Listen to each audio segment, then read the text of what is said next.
Is it liberating to explore your characters more fully in the second season? You obviously got to know your characters very well in the first, and then you could explore them even more. Was that a wonderful opportunity? Yeah, I think it's part of the advantage of doing this kind of series of dramas that Cillian was saying earlier, you know, it's a golden age of television, and it really is. And to be able to play the characters over many, many hours is part of the fact, you know, the interest to do these projects, and hopefully for the audiences to watch them. And I think Steve Knight has really trusted that his audiences will go with them, and he's taken them into a very, very different place in this second series. So yeah, it's you know, very interesting and exciting to do. Yeah, I mean, I concur with all of that. It's a great privilege, you know, and to get to play characters in a long form, like, well, 12 hours in this case, for us, it's a real gift. And do you think that was a benefit of it being a TV series rather than a feature film, for example, that you have that longevity to really explore the characters? Yes, well, some stories will benefit from, I think, serialization, and others need to be compressed into an hour and a half or 2 hours. And this story, because it's a saga, really needs television to tell the story. Was it hard for you guys to authentically recreate the past? You know, this is a drama, and you obviously have your lines and you have your costumes and everything, but did you have to think about the fact that you're trying to recreate a particular time in the past? Yeah, I think that I know Cillian did, and so did I. You know, you research these periods because you have a responsibility, particularly for, you were talking, I know you're going to say something in a minute about, you know, the First World War and what those men came back from. Certainly with Polly, you know, I read a lot about Birmingham at the time, not so much, but Birmingham, but mainly, you know, the lives of working class women. A lot of it we don't show it, let's be honest. Polly's rarely seen with a penny, but the idea of the hardship that these women went through, and also the rebalance of power when the men came back from the war, how it was to deal with these men who were war torn, and still, you know, brought the fields of France back to the streets of Birmingham. And also, I remember my great grandmother, and the stories that are passed down. You know, I still have a little, you know, the bone crucifixes that my great grandfathers, you know, carved in the trenches, and, you know, I remember my grandmother telling me about telegrams arriving, and so you also remember those stories of people talking about the first, you know, the Great War and then the Second World War. So you do, because you never have the arrogance to think that we're all the same. We're not all the same, and that's one of the most interesting parts of acting. How would you describe the relationship between your two characters?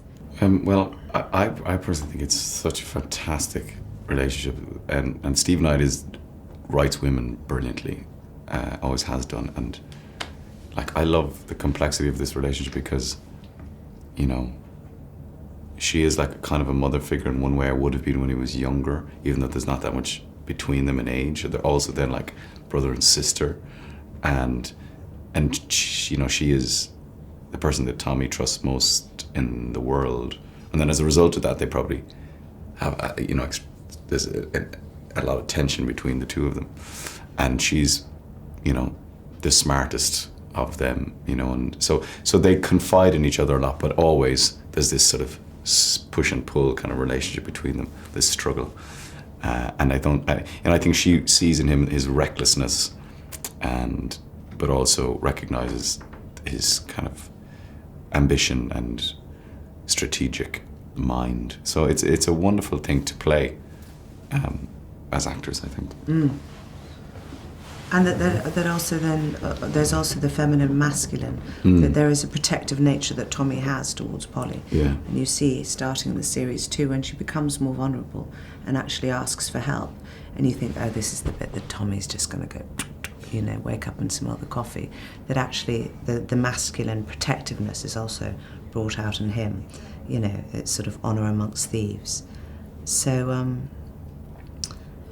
you know, everything that Cillian said, and also I think what's interesting is because of the class he's writing about, the fact that it is a working class Birmingham, you can't actually reflect that world without talking about women, because women have always had to be relied on. You know, maybe the people who are running the country didn't need women in the House of Commons or the House of Lords, but certainly the people that were actually really running the country, as in making the stuff, selling the stuff, and manufacturing it all, women were just as important. What have you taken away from the experience of Peaky Blinders professionally? What do you feel that it's taught you personally? Well, I think you have to learn from each job you do as an actor. You're constantly learning. It's an ongoing learning process, really. But this is unique for me, certainly, in having to develop a character over a long period of time and sort of grow with a character. I've never done that before. And I suppose to have the confidence in going that once you've established it and people, have invested in it to a degree, then you can be brave. So I suppose it's that. I've tried to take that from it as a lesson, that you can actually be brave with the character and take it places that you mightn't have necessarily thought of at the beginning.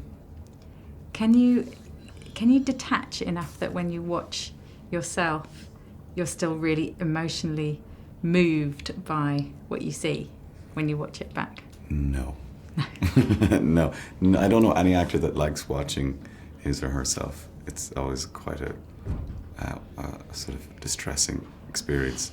But what's good about this is that there's lots of stuff that, we're not in. So it's great to watch Polly's storyline or Arthur's storyline that you're not necessarily part of, so you can sort of unclench for that period of... Breathe.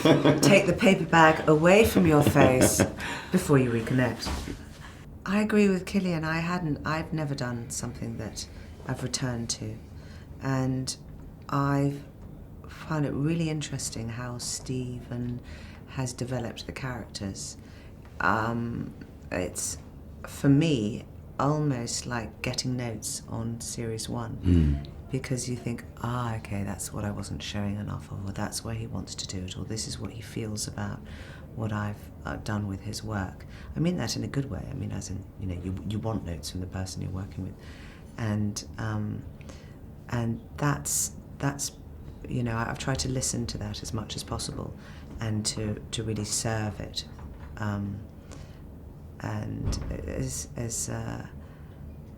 Cillian said, it's all about trust, and also what it's like to return to work with the same people, because it means that you feel much more relaxed with each other.